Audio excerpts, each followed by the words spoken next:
درد عطا ہو مجھے وہ کے ملتوی ہونے کے بعد یہ 5ویں سلسلہ درس کے ساتھ حاضر ہے اور آج کے مختصر سی نشست کا عنوان ہے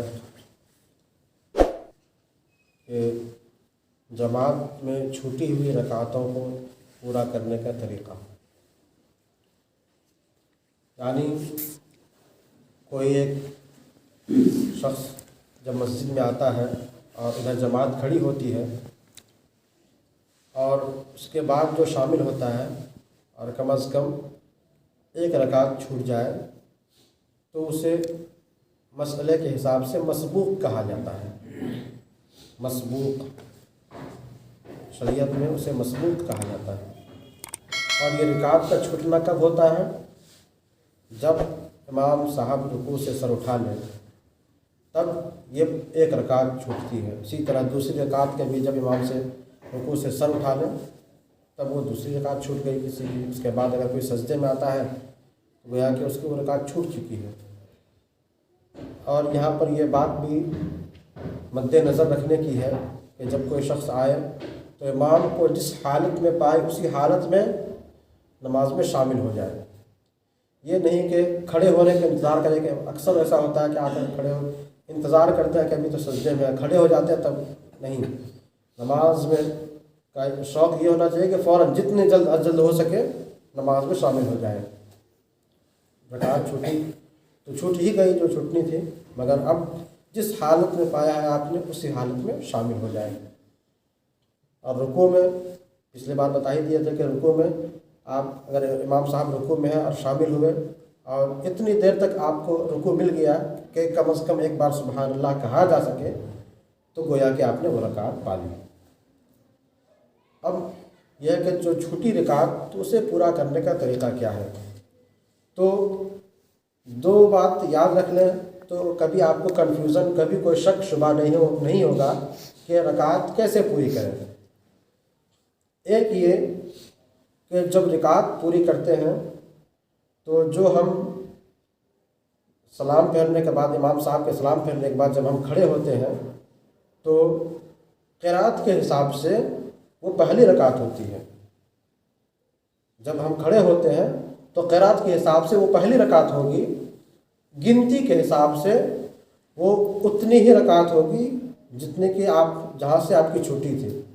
اس کو اس طور پہ سمجھ لیجئے کہ اگر آپ کی 3 رکعت چھٹی ہے، آپ نے صرف ایک رکعت امام صاحب کے ساتھ پایا ہے، تو آپ جب آپ کھڑے ہوں گے تو قرات کے حساب سے یہ آپ کی پہلی رکعت ہے. یعنی جو پہلی رکعت میں آپ جس طرح قرات کرتے تھے اسی حساب سے آپ کو قرات کرنا ہے. یعنی ثنا پڑھنا ہے، الحمد پڑھنا ہے، پھر کوئی سورت ملانی ہے. تو یہ قرات کے حساب سے آپ کی پہلی رکعت ہو گئی. اسی طرح اس کے بعد جب آپ کھڑے ہوں گے تو دوسری رکعت ہوگی آپ کی، پھر آپ کھڑے ہوں گے تو تیسری رکعت ہوگی. قرات کے حساب سے تیسری رکعت میں آپ کو سورہ نہیں ملانا ہے، مگر گنتی کے حساب سے یہ آپ کی دوسری رکعت ہوگی. کیسے؟ ایک رکعت تو آپ نے امام صاحب کے ساتھ پا لی ہے نا.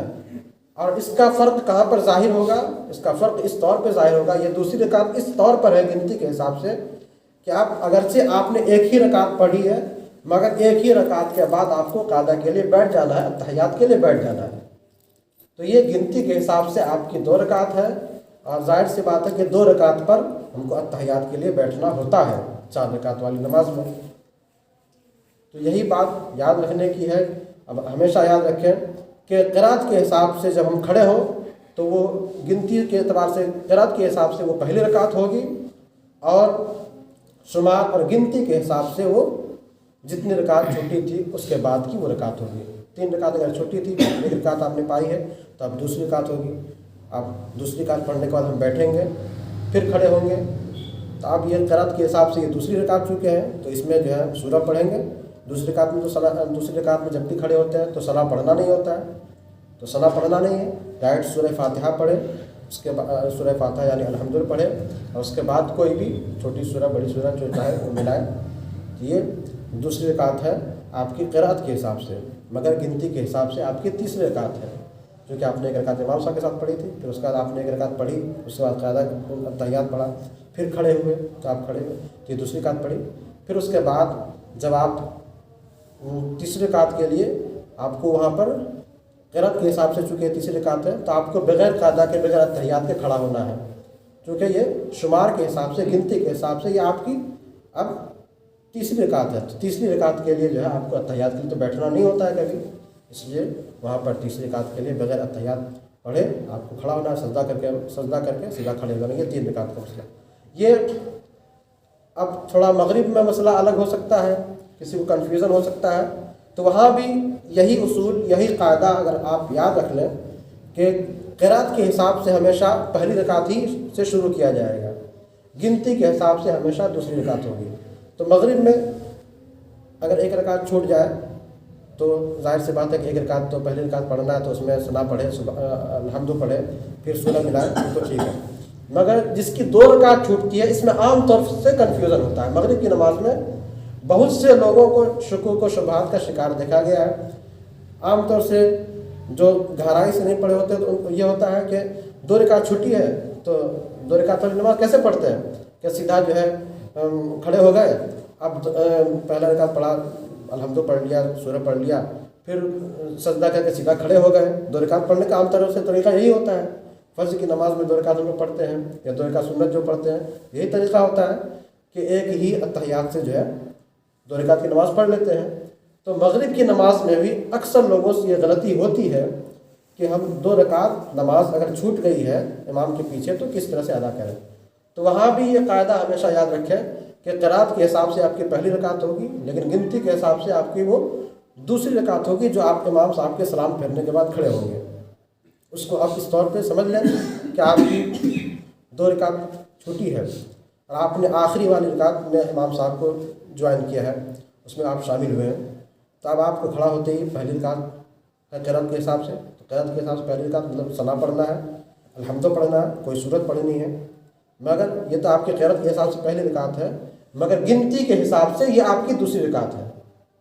اور ہر 2 رکعت کے بعد تو بیٹھنا ہی ہوتا ہے، چاہے فجر کی نماز پڑھے، چاہے کوئی بھی سنت بھی 2 رکعت کی پڑھے تو 2 رکعت کے بعد بیٹھنا ہی ہے، اور مغرب کی نماز میں بھی 2 رکعت کے بعد بیٹھنا ہے۔ تو گنتی کے حساب سے چونکہ آپ کی یہ دوسری رکعت ہو گئی تو اب آپ کو 1 رکعت پڑھ کے ہی بیٹھ جانا ہے۔ ہمیشہ یہ ہوتا ہے کہ 2 رکعت پڑھنے کے بعد ہی بیٹھنا ہے، مگر یہ یہاں پر مغرب کی نماز میں آپ کو 1 رکعت پڑھ کے بیٹھ جانا ہے، پھر اتحیات پڑھے، اور اتحیات کے بعد جب ہم کھڑے ہو، یہاں پر ایک بات یہ بھی یاد رکھ لیجیے کہ اتحیات ہی تک پڑھنا ہے، اس سے آگے اگر ہم پڑھ دیے اللہم صلی علی اتنا تک پڑھے تو کوئی بات نہیں، اگر صلی علی کے بعد محمد تک پڑھ دیے تب یہ آپ کے ایک رکن کی تاخیر ہو جا رہی ہے، تو یہاں پر آپ کو سجدہ سہو کرنا ہوگا سلام پھیرنے کے بعد۔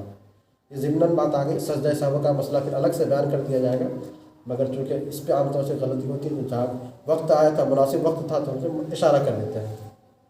تو اتحیات پر اگر اللہم صلی علی محمد تک پڑھ دیا تو آپ کو سجدہ سہو کرنا ہوگا آخر میں۔ اگر آپ کو کھڑا ہونا ہے اور اتحیات پر، اس سے زیادہ اتحیات سے اشہد ان لا الہ الا اللہ واشہد ان محمدا عبدہ ورسولہ یہاں تک ہی پڑھنا ہے، اس سے آگے نہیں پڑھنا۔ ہاں، تو 1 رکعت جب ہم نے پڑھ لیا اس کے بعد پھر ہم جو ہے اتحیات پڑھنے کے بعد مغرب کی نماز میں کھڑے ہوں گے، پھر 1 رکعت پڑھیں گے، اس میں بھی جو ہے سورہ فاتحہ پڑھیں گے اور کوئی سورہ ملائیں گے، اور پھر سجدہ کرنے کے بعد پھر ہم بیٹھ جائیں گے، یعنی ایک رکعت کے بعد اتحیات، 1 رکعت بعد اتحیات پڑھیں گے، پھر 1 رکعت پڑھیں گے، پھر بیٹھ جائیں گے، اس میں اتحیات پڑھ کے درود شریف پڑھ کے جیسا سلام کرتے ہیں وہ سلام ہم پھیر لیں گے۔ تو اس طرح سے چھوٹی ہوئی نمازوں کو ادا کرنے کا یہ طریقہ ہے۔ اور ہم جو فرض نماز پڑھتے ہیں سلام پھیرنے کے بعد، کچھ چیزیں یہ ہے کہ عام طور سے ہوتا یہ ہے کہ ہر ایک کا اپنا نماز پڑھنے کا، پڑھانے کا ایک انداز ہوتا ہے۔